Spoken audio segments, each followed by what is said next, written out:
everyone, it's Ajanette, and I just finished grading your introductions activity, and there was an opportunity to provide some additional instruction and insight on pronouns and preferred names. And so I wanted to share some information with you so we can start being inclusive in how we interact with one another in our classes.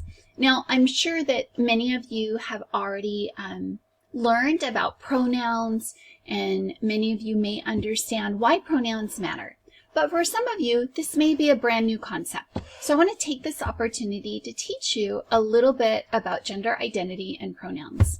Pronouns matter because they are often referencing our gender identity. So when you see an individual and you're referencing them without referencing their name, you often reference them in pronouns. She, her, his, he. Those pronouns often have a gender attached to them. We make a lot of assumptions about gender. The first assumption that we make is gender is binary and you're either a man or a woman. And that's just simply not correct.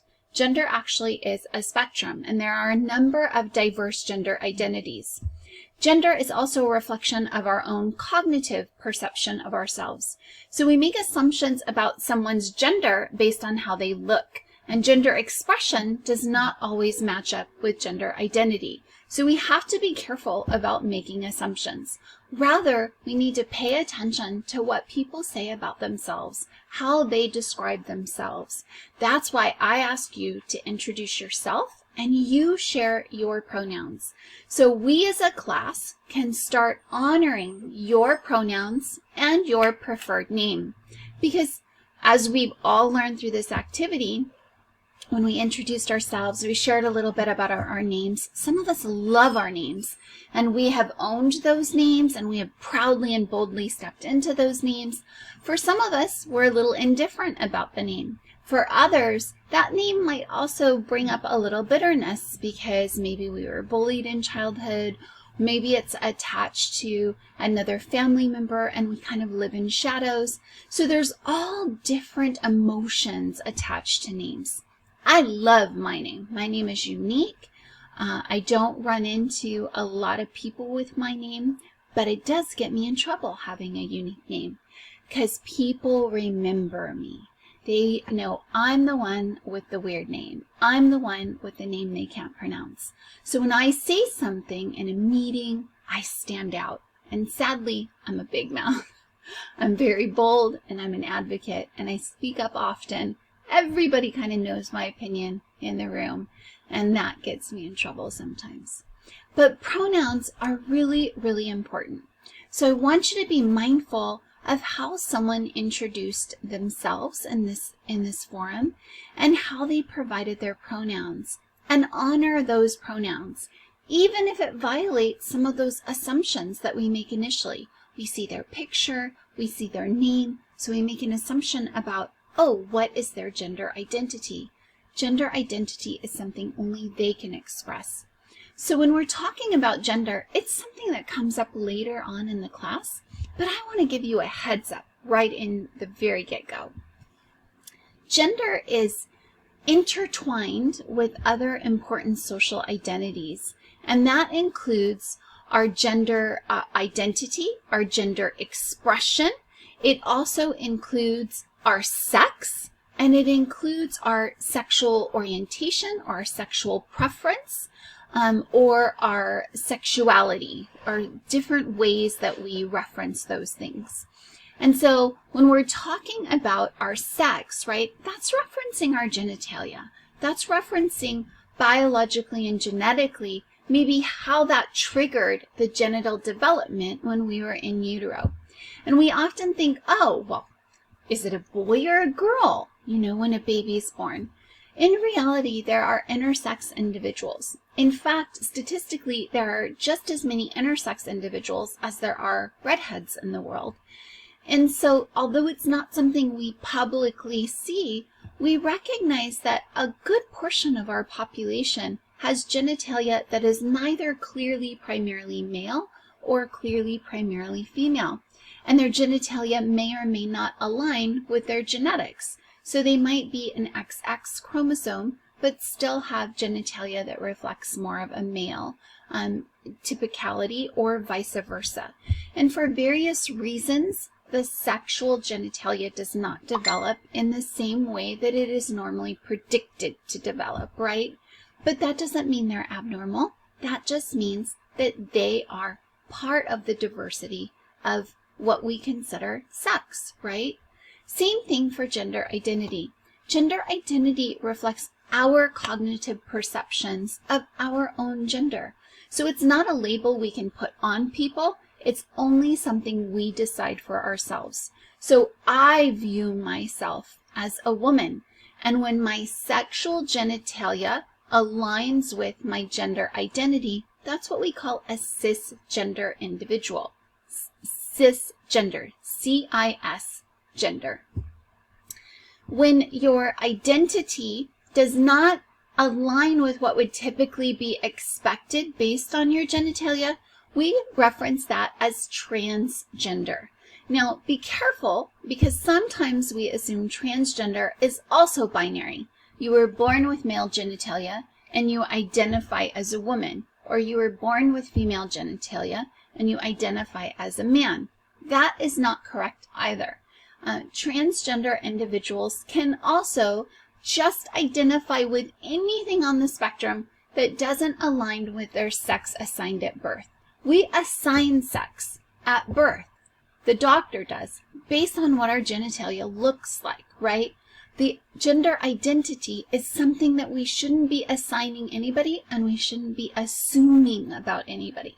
It's something we alone decide for ourselves. So I ask you your pronouns because those pronouns are often a reflection of our gender identity. And I want to honor the diversity of gender in our class. I want to honor your identity. I want to honor your preferred name and your pronouns. Now, I want to be mindful that when we talk about gender identity, that's not the same as gender expression. So how we express ourselves is often perceived in the context of social norms, cues, cultural cues, right? There's very different ways that you express your gender. And sometimes that may or may not align with what society tells us is expected of your gender, right? Like my sister, total tomboy. She very much often looks like she's masculine, very manly, very kind of brazen. And sometimes people mistakenly call her a man. She's not a man. She clearly identifies as a woman.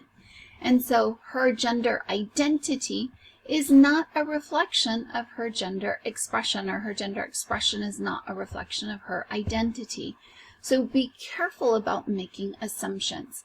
One of the most polite things you can do so you don't make assumptions about gender is ask people their pronouns. What are your preferred pronouns? May I ask your pronouns? Can I use your preferred pronouns? Those are all wonderful ways to tell a person, I want to honor you. So I want to draw your attention to one of our colleagues in our class this semester, Angelina Kirkpatrick. So Angelina actually goes by Ash. So in their Canvas name, it says Angelina Kirkpatrick. Now we do have another Angelina in the class, so I'm referencing Angelina K. But if you read the content of the entry, then this individual says, hi, this is my name, but my pronouns are they, them, and I actually prefer Ash. I go by Ash. So we want to make sure we are honoring that preference. We want to make sure we're honoring identities and we're honoring names and pronouns in this class of the individual, not of the assignment that someone else assigned to them at birth, not even what their parents may have assigned to them. Names are very personal, right?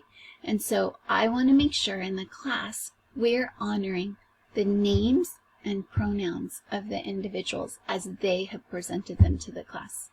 I also want to share, some of you may not know, But MSJC does in fact allow us to change our name in how it appears in Canvas and how it appears on our email. And so I am actually, because we just went through this whole migration with our emails, all of those processes and paperwork might be in transition and changing right now. So I'm going to reach out to y'all next week, and I'm going to post helpful information in the class for those of you that either you yourself may want to change your name as it appears in Canvas. You may want to change your preferred name as it appears on the college records, including your email. I'm going to reach out to all of you with instructions on how to do that given the new migration and the new systems that have been put in place this semester. And you can pass that on to friends that you may have at the college that might help as well.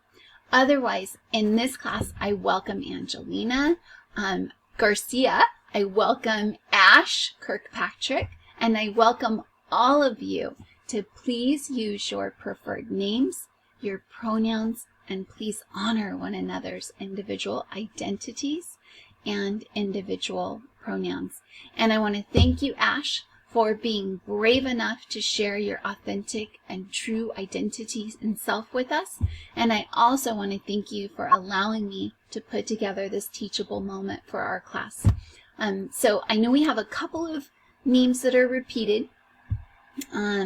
Leslie, and we have Leslie with a unique spelling and then Leslie with a traditional spelling. And there's a couple other names where we have a couple of people with the same first name. So pay attention when you're talking and communicating in discussion forums with Angelina K, then if you could kindly reference them as Ash, I'd appreciate it.